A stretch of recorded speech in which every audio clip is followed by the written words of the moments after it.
Olá, telespectadores do nosso canal 20 da NET. No ar, mais uma edição do Porto Alegre em Revista, sempre com o apoio do Sistema Domus de Ensino, Melnick Even, Hotel Plaza São Rafael e Cresci RS. Como o telespectador do nosso programa já sabe, todas as primeiras semanas do mês temos o Momento Educação com o Sistema Domus de Ensino. E é com muita satisfação que hoje contamos aqui no estúdio com a participação do diretor da Rede Sinodal de Educação, Valdir Scheunemann, ao lado do assessor da Direção-Geral do Sistema Domus de Ensino, Valcir Prosnov. Obrigado pela presença de vocês aqui. Obrigado pelo convite. Professor Valcir. É uma satisfação, boa noite, estar novamente no seu programa, também, professor Lili.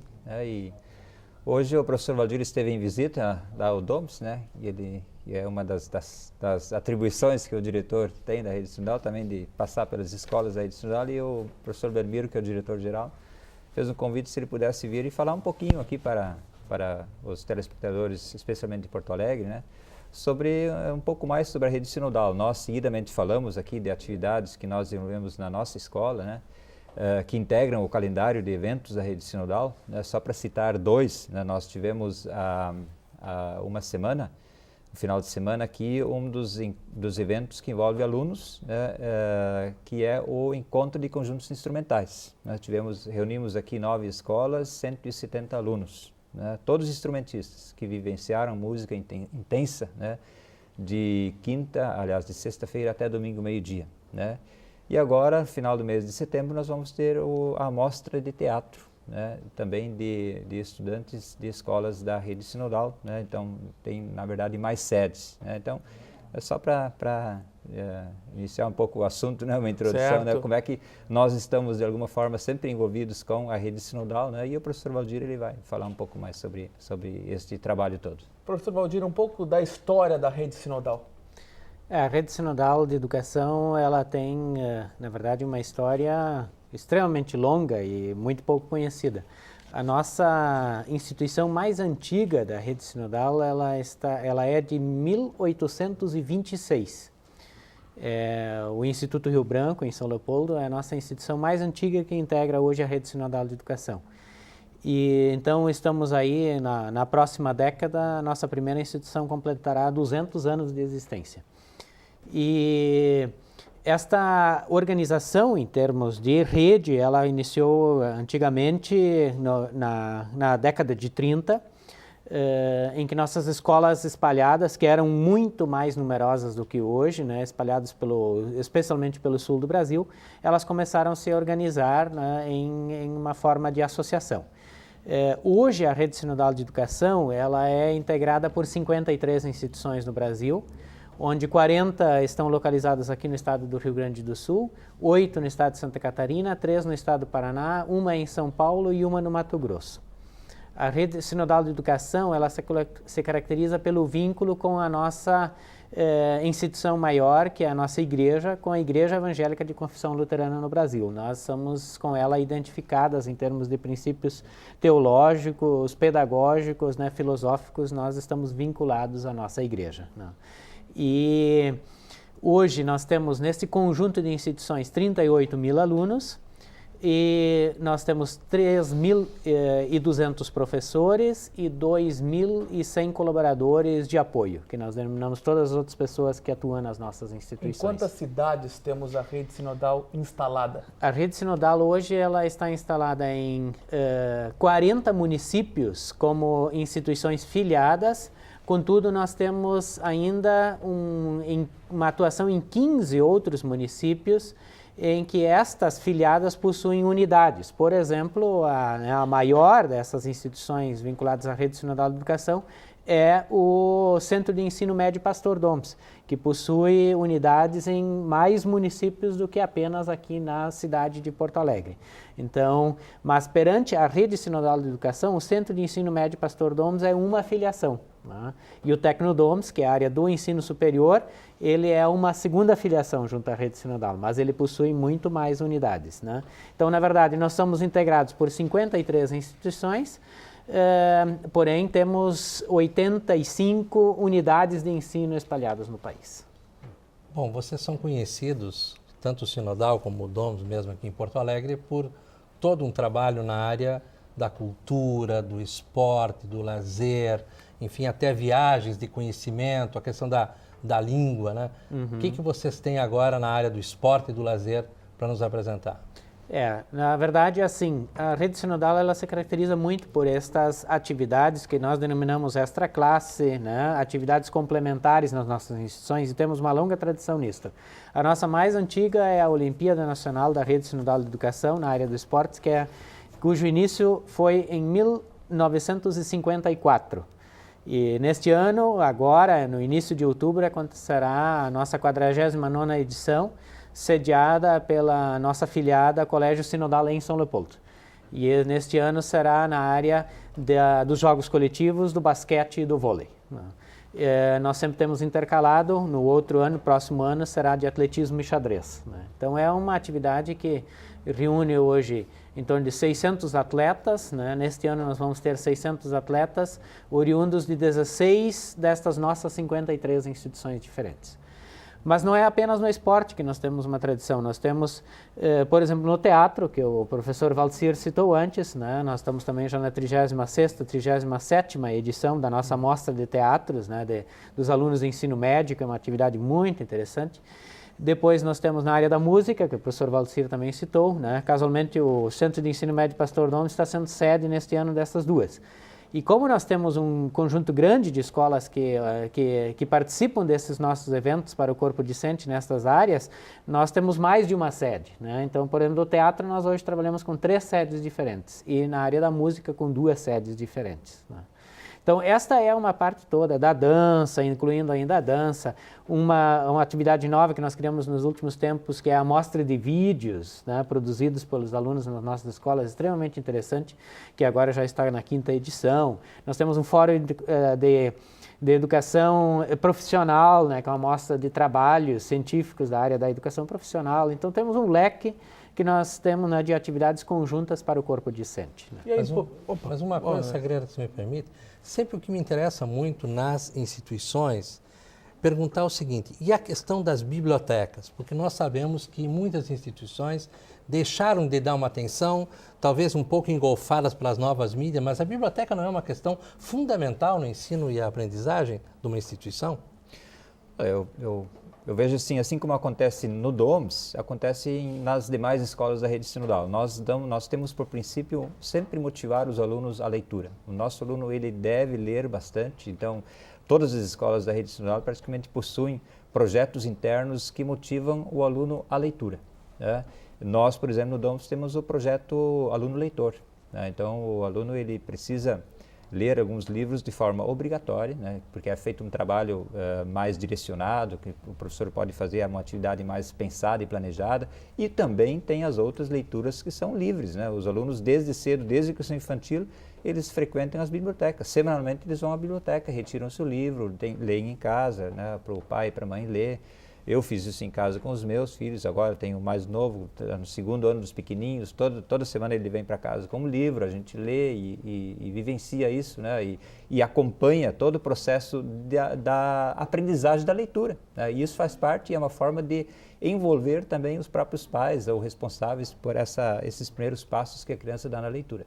Professor Valcir Prochnov, então, apesar do avanço da internet, fica aí o recado para que os pais incentivem e cobrem os jovens para que não esqueçam dos livros, daquele contato físico com a biblioteca. Precisam ler, que vai levá-los depois a escrever melhor, porque a internet ela faz uma escrita muito abreviada, mas a escola ela tem que motivar e vai motivar o aluno a escrever, a desenvolver as suas ideias através da escrita. Eu creio que hoje, em geral, as nossas instituições investem muito na área das nossas bibliotecas. A gente sempre teve em termos assim de como rede, sempre a expressão a biblioteca é a alma da escola. Se nós temos uma biblioteca muito bem estruturada, muito bem aproveitada, não apenas pelo corpo discente, mas também pelo corpo docente. Nós temos uma característica em nossas instituições, elas praticamente todas elas têm hoje uma biblioteca também voltada para os professores, para os seus professores. Então, é um investimento sistemático que se faz com aquisições e que são repassadas aos professores e também cobrado em toda a formação continuada interna. Nós, né, trabalhamos muito com aquilo que se adquire também, né, de bibliografia para as nossas escolas, né. Então, acho que isso hoje é realmente algo extremamente importante. Eu acho que a internet, ela, na verdade, o que nós vemos hoje, não há um afastamento da leitura. Pelo contrário, eu acho que hoje eles estão lendo mais com a internet junto, né? Às vezes, não da forma clássica, né, de leitura, mas a gente percebe hoje que eles leem aquilo que tem na internet, ou muitas das coisas que existem lá, mas a gente não perdeu muita, né, leitura também a partir do livro, né, físico mesmo. Eu diria assim, Sagredo, se me permite, né? Sim. O professor Valdir comentou a questão da leitura, né, da internet, né? Hoje, uma das atribuições muito importantes do professor na sala de aula é justamente fazer com que o aluno aprenda a fazer um filtro da leitura e compreenda a entender e compreender o que ele está lendo, né? Porque ele lê muito código. Independente do tipo de texto, né, que ele estiver lendo. Isso é importante, e essa é uma das importantes contribuições que o professor hoje tem, independente também do nível do aluno, se é um aluno menor ou maior, todos hoje eles têm esse acesso a leitura virtual, né? E isso é importante que ele seja bem orientado como ele tem que fazer uso desses diferentes meios que ele vai chegando à leitura, né? Diretor Valdir, e a importância do sistema Domus de ensino na rede sinodal? Hoje nós temos instituições, a nossa menor instituição dessas 53 tem 180 alunos, até a nossa instituição maior, que é justamente o Centro de Ensino Médio Pastor Domes, né, que está dentro do sistema Domes de ensino, né, então com mais de 3.000, né, alunos e alunas. Então, isto para nós é um motivo de orgulho, né, que a gente tenha o DOMS entre as nossas instituições. Nós temos uma parceria de trabalho muito grande, né? A instituição também apoia muitas nossas iniciativas, tanto do corpo discente, do corpo, né, docente, é um participante ativo de todos os nossos processos de formação também em nível de gestão das nossas equipes, né, nossas equipes pedagógicas, as equipes diretivas. Então, temos hoje um trabalho muito bem integrado, trabalhamos fortemente juntos, assim como nós também temos com todas as outras instituições filiadas, né? E a gente deseja e vê um sistema que está ampliando a sua atuação, né? E a gente torce muito para que isso aconteça, porque eu acho que hoje o trabalho que nós fazemos em nossas instituições, que são todas elas, né, instituições comunitárias, tem um diferencial e a gente percebe cada vez mais que a sociedade está reconhecendo esse trabalho que está sendo feito em nossas escolas. E eu tenho certeza que isso também acontecerá com o Centro de Ensino Médio Pastor Domes, todo o sistema Domes, né, um crescimento que gradativamente a gente já está percebendo. Professor Valcir, recado final do sistema Domes de ensino. Olha, eu de alguma forma quero também agradecer, né, o fato do professor Valdir ter aceito, assim de última hora, né, o convite de vir aqui e conversar um pouco, né, sobre a rede sinodal de educação, né, que às vezes tanto a gente fala, né. Sempre bem-vindo. E é uma forma de ter o próprio diretor executivo aqui para falar um pouco dessa nossa rede, né, nós integramos com uma grande satisfação, né, toda a nossa história está em cima, né, embasada, né, nesses princípios colocados, né, pelo professor Valdir, né. Nossa escola que completou nesse ano 82 anos de existência, né, e desde o início está na defesa e na divulgação dessa linha de trabalho, né, dessa filosofia, né, embasada nos princípios teológicos, filosóficos, né, e da Igreja Evangélica, né, com base no Lutero. É isso. Agradecemos a presença aqui dos senhores no estúdio. Muito obrigado. Nós vamos para um rápido intervalo comercial e logo em seguida estaremos de volta. Para mim, economizar é comprar bem tranquilo. Bem crocante. bem novinho. Bem fresquinho. Pra mim. Pra mim. Economizar é... Pra mim, economizar é comprar... Bem macia. Bem bonito. Bem moderna. Bem assado. Bem fofinha. Bem divertida. Bem madura. Bem felpuda. Bem suculenta. Bem saboroso. Bem graúda. Pra mim, Economizar é comprar bem rapidinho. bem gelada. Bem quentinho. Bem pertinho. Economizar é comprar. Bem, pô. O Sistema Domus de Ensino oferece um projeto de educação com qualidade, baseado na ética cristã. Nossa missão possui referenciais teóricos modernos. Os alunos das unidades dispõem de ampla estrutura com laboratório de informática e currículo bilíngue. Sistema Domus de Ensino, Porto Alegre, Capão da Canoa, Tramandaí e Camaquã. Qualidade educativa com inovação e ética. Uma instituição que busca fortalecer, regularizar e defender os interesses dos corretores de imóveis e da sociedade. O Cresci RS há 50 anos realiza o credenciamento, fiscalização e capacitação dos corretores de imóveis no Rio Grande do Sul. Pensando em estar sempre próximo dos seus credenciados, o Cresci RS possui 37 delegacias regionais, espalhadas pelas principais cidades do interior, além da sede principal em Porto Alegre.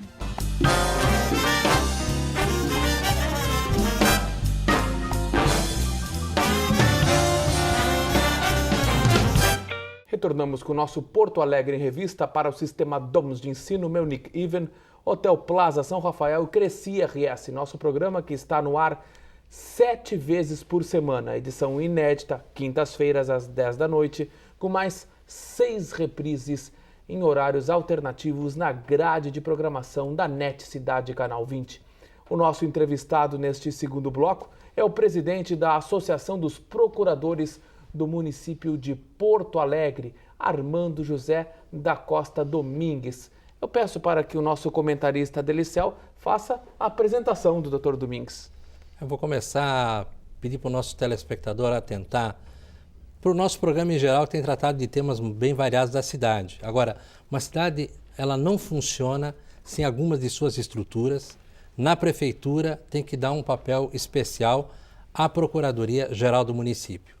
O Armando é o presidente da Associação dos Procuradores do município de Porto Alegre e tem um papel importante de cuidar da gestão pública, ou seja, dos fatos, dos atos praticados, que eles não tenham nenhum problema de legalidade. Então, é muito importante o papel dos procuradores e eu gostaria de perguntar, então, para começar para o Armando, como é que está hoje a associação e como é que está os trabalhos dos procuradores do município de Porto Alegre. Boa noite, Adeli. Boa noite a todos os telespectadores. Adeli, a associação ela foi criada em 1986, dia 4 de junho, e uma entidade de classe voltada para os assuntos da categoria. Com a Constituição, o município ele foi equiparado à União e aos estados, sendo que a maior parte dos problemas giram em torno da cidade. Com isso, o papel da associação, que no primeiro momento era buscando interesses da categoria, a coisa aumentou. Por quê? Porque, como tu bem disse, o procurador do município, o advogado público, ele não é simplesmente aquela pessoa que vai no foro, que atua em juízo. Hoje, a atividade essencial do advogado público é justamente antes do processo, é o controle da legalidade dos atos da administração pública. Então, e isso não pode ser tomado como um ônus ao administrador, não. As políticas públicas, elas são estabelecidas pelo gestor e nós temos por dever dar a ele as condições jurídicas para que aquelas coisas que ele quer fazer para a coletividade sejam feitas dentro da lei. Então, nós tivemos uma grande conquista ano passado, inclusive com a tua ajuda enquanto vereador, que foi a Lei Orgânica da Procuradoria-Geral do Município. A Lei Orgânica, ela trouxe para uma legislação municipal uma reestruturação da carreira e mais, evidenciou algumas prerrogativas que os advogados públicos devem ter, não no sentido de privilégio, mas justamente para que nós possamos, com independência, autonomia, exercer o nosso papel fundamental, que é buscar o bem comum, buscar com que as coisas dentro do município andem dentro da legalidade. Tanto que eu sou obrigado a mencionar infelizmente, esses fatos que vieram à baila nos últimos tempos, envolvendo algumas secretarias da administração, eu posso garantir com certeza absoluta. Ou não passaram pela advocacia pública, ou se passaram, tiveram manifestação contrária. Pois é, isso que eu acho que nós temos que explicar para o nosso telespectador, Sagreira, a questão do portal Transparência, acesso à informação, o papel que tem o advogado público, portanto, os senhores e as senhoras como procuradores do município. Como é que vocês veem essa questão também do acesso à informação? Olha, Adeli, o acesso à informação ele é extremamente necessário para que a população, a sociedade, saiba o que está acontecendo dentro do ente público. E isso não apenas no município, estados e União. O que eu não posso concordar é com que nós acessamos o portal Transparência do município de Porto Alegre e tem lá os meus vencimentos. Só que ali não diz que eu sou procurador, não diz, não está especificado o que eu estou recebendo e isso gera uma dúvida. Eu não sei os cargos em comissão que estão ali, se são ou não, se são carreira ou não são. E quando no primeiro mês que o portal abriu os vencimentos, nós tivemos uma constatação que antes diziam, os procuradores são o cargo mais elevado, a elite do município. Não, não somos. Tem servidores que recebem tanto ou mais que os procuradores e CCs ganham muito mais que procuradores. Isso era bom que tivesse dentro do site Transparência. Agora, nós tivemos, na semana passada, uma determinação do corte pelo teto do prefeito, aliás, subteto do prefeito, porque o teto constitucional é outro. E nós queremos ver o que vai acontecer. Porque é muito fácil, o prefeito agora vai ficar 4 anos sem reajuste, os salários vão achatar, não está sendo cumprido o teto constitucional dos procuradores do artigo 3711, que é o Tribunal de Justiça. E nós queremos ver o que isso vai significar realmente de economia ao município. Mas os senhores e as senhoras, como procuradores, poderiam buscar uma alternativa, por exemplo, nessa questão da lista da transparência. Propor à municipalidade, ou dialogando com a Câmara Municipal, que os cargos fossem claramente especificados, as funções, porque a pessoa tem às vezes um salário básico, mas naquele momento tem uma chefia, portanto ganha uma função gratificada. Sim. Não é possível fazer isso? Não seria melhor também para a população? Com certeza é interessante, não apenas para a população, para nós servidores. Que fique bem claro, porque hoje eu posso ter um salário um pouco superior, mas é devido a uma situação transitória por uma FG, por exemplo. Mas isso depende da iniciativa do Executivo. Nós temos que concordar, Porto Alegre foi uma das primeiras, se não a primeira, que abriu. Mas é um mérito, né? Tem todo o mérito do Executivo, mas nós entendemos que deveria ser melhor esclarecido, mas isso depende da iniciativa do gestor. Quantos procuradores municipais temos hoje em Porto Alegre? Ótima pergunta que tu me faz para esclarecer. Nós temos número de vagas 150, mas por que isso? Até pouco tempo atrás nós tínhamos 2 cargos no município de Porto Alegre fazendo a mesma atividade, procurador e assessor para assuntos jurídicos. Por que 2?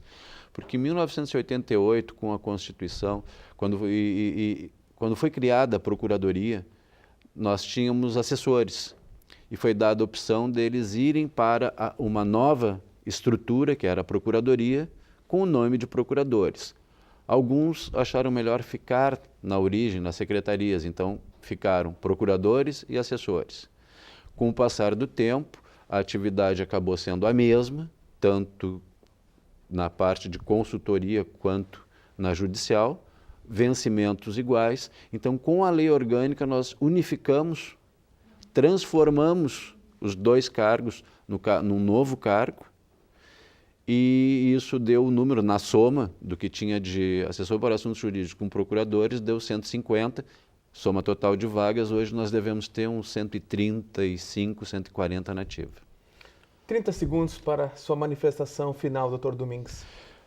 Eu agradeço muito a presença aqui, é importantíssimo que a população tenha conhecimento do que faz o advogado público. A nossa atividade, ela está ligada diretamente à moralidade administrativa. Não é que os procuradores são os donos da honestidade, da moral. Não. Nosso dever é o município, o bem comum, nós temos o dever com a legalidade. Então, uma advocacia pública fortalecida vai fazer com que se diminua muito o número de dinheiro público que vai pelo ralo por corrupção e coisas do gênero. E às vezes até por uma má orientação por aquele que não tem especialização. E neste ponto encerramos mais uma edição do nosso Porto Alegre em Revista. Até a próxima.